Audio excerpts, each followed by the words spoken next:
शिव महापुराण कथा दूसरा अध्याय। शिव पुराण के श्रवण से देवराज को शिवलोक की प्राप्ति। शौनक जी बोले, हे महाभाग सूत जी, आप धन्य हैं, परमार्थ तत्व के ज्ञाता हैं। आपने कृपा करके हम लोगों को यह बड़ी अद्भुत एवं दिव्य कथा सुनाई है। हमने यह पाप नाशनी, मन को पवित्र करने वाली और भगवान शिव को प्रसन्न करने वाली अद्भुत कथा सुनी है। भूतल पर इस कथा के समान कल्याण का सर्वश्रेष्ठ साधन दूसरा कोई नहीं है। यह बात हमने आज आपकी कृपा से निश्चय पूर्वक समझ ली है।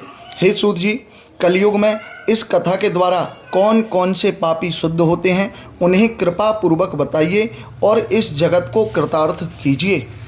सूत जी बोले, हे महामुनियों, जो मनुष्य पापी, दुराचारी, खल तथा काम, क्रोध आदि में निरंतर डूबे रहने वाले हैं, वे भी इस पुराण के श्रवण से शुद्ध हो जाते हैं।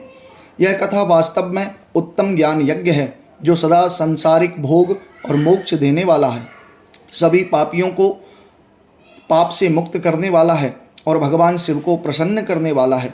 जो अत्यंत लालची, सत्यविहीन, अपने माता पिता से द्वेष करने वाले, पाखंडी तथा हिंसक वृत्ति के हैं, वे भी इस ज्ञान यज्ञ से शुद्ध हो जाते हैं। अपने वर्णाश्रम धर्म का पालन न करने वाले और ईर्ष्याग्रस्त लोग भी कली काल में इस ज्ञान यज्ञ के द्वारा पवित्र हो जाते हैं। जो लोग छल कपट करने वाले, क्रूर स्वभाव वाले और अत्यंत निर्दयी हैं, कलयुग में वे भी इस ज्ञान यज्ञ से शुद्ध हो जाते हैं। ब्राह्मण के धन से पलने वाले तथा निरंतर व्यभिचार पारायण जो लोग हैं, वे भी इस ज्ञान यज्ञ से इस कली काल में पवित्र हो जाते हैं। जो मनुष्य सदा पाप कर्मों में लिप्त रहते हैं, सठ हैं और अत्यंत दूषित बुद्धि वाले हैं, वे कलयुग में भी इस ज्ञान यज्ञ से निर्मल हो जाते हैं। दुष्चरित्र, दुर्बुद्धि, उद्विग्न चित्त वाले और देवताओं के द्रव्य का उपभोग करने वाले पापी जन भी कली काल में इस ज्ञान यज्ञ से पवित्र हो जाते हैं। इस पुराण के श्रवण का पुण्य बड़े बड़े पापों को नष्ट करता है, सांसारिक भोग तथा मोक्ष प्रदान करता है और भगवान शंकर को प्रसन्न करता है।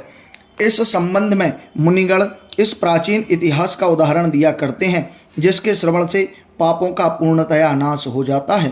पहले की बात है, किरात नगर में एक ब्राह्मण रहता था, जो अज्ञानी, दरिद्र, रस बेचने वाला तथा वैदिक धर्म से विमुख था। वह स्नान, संध्या आदि कर्मों से भ्रष्ट हो गया था और वैश्यावृत्ति में तत्पर रहता था। उसका नाम था देवराज।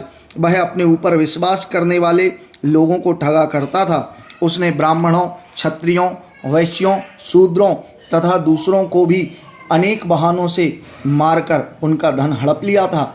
बाद में उसने अधर्म से बहुत सारा धन अर्जित कर लिया, परंतु उस पापी का थोड़ा सा भी धन कभी धर्म के कार्य में नहीं लगा। एक दिन वह ब्राह्मण एक तालाब पर नहाने गया। वहाँ शोभावती नाम की एक वैश्या को देखकर वह अत्यंत मोहित हो गया।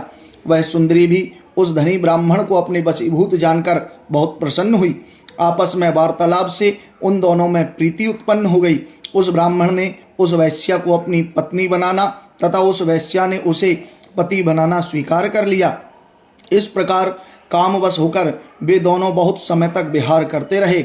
बैठने, सोने, खाने, पीने तथा क्रीड़ा में वे दोनों निरंतर पति पत्नी की तरह व्यवहार करने लगे। अपने माता पिता तथा पत्नी के बार बार रोकने पर भी पाप कृत्यों में संलग्न वह ब्राह्मण उनकी बात नहीं मानता। एक दिन रात्रि में उस दुष्ट ने ईर्ष्यावश अपने सोए हुए माता पिता और पत्नी को मार डाला और उनका सारा धन हर लिया।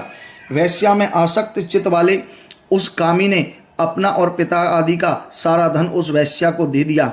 वह पापी अभक्ष्य भक्षण तथा मद्यपान करने लगा और वह नीच ब्राह्मण उस वैश्या के साथ एक ही पात्र में सदा जूठा भोजन करने लगा। एक दिन घूमता घूमता वह देवयोग से प्रतिष्ठानपुर झूसी प्रयाग में जा पहुंचा। वहां उसने एक शिवालय देखा, जहां बहुत से साधु महात्मा एकत्रित हुए थे। देवराज उस शिवालय में ठहर गया और वहां उस ब्राह्मण को ज्वर आ गया। उस ज्वर से उसको बड़ी पीड़ा होने लगी। वहां एक ब्राह्मण वेत्ता शिव पुराण की कथा सुना रहे थे। ज्वर में पड़ा हुआ वह देवराज ब्राह्मण के मुखारविंद से निकली हुई उस शिव कथा को निरंतर सुनता रहा। 1 मास के बाद वह ज्वर से अत्यंत पीड़ित होकर चल बसा यमराज के दूत आए और उसे पासों से बांधकर बलपूर्वक यमपुरी में ले गए।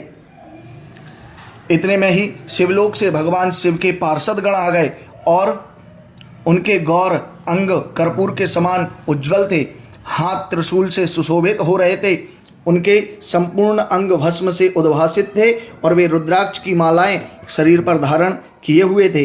वे सब के सब क्रोध करते हुए यमपुरी में गए। वहां यमराज के दूतों को मारकर पीटकर बारंबार धमकाकर उन्होंने देवराज को उसके चंगुल से छुड़ा लिया और अत्यंत अद्भुत विमान पर बिठाकर वे शिवदूत कैलाश जाने लगे। उस समय यमपुरी में बड़ा भारी कौतूहल मच गया। उस कोलाहल को सुनकर धर्मराज अपने भवन से बाहर आए। साक्षात दूसरे रुद्रों के समान प्रतीत होने वाले उन चारों दूतों को देखकर धर्मज्ञ धर्मराज ने उनका विधि पूर्वक पूजन किया। यम ने ज्ञान दृष्टि से देखा कर सारा वृतांत जान लिया। उन्होंने भय के कारण भगवान शिव के उन महात्मा दूतों से कोई बात नहीं पूछी। यमराज से पूछित तथा प्रार्थित होकर वे शिवदूत कैलाश को चले गए और उन्होंने उस ब्राह्मण को दया सागर सांब शिव को दे दिया। शिव पुराण की है परम पवित्र कथा धन्य है, जिसके सुनने से पापी जन भी मुक्ति के योग्य बन जाते हैं।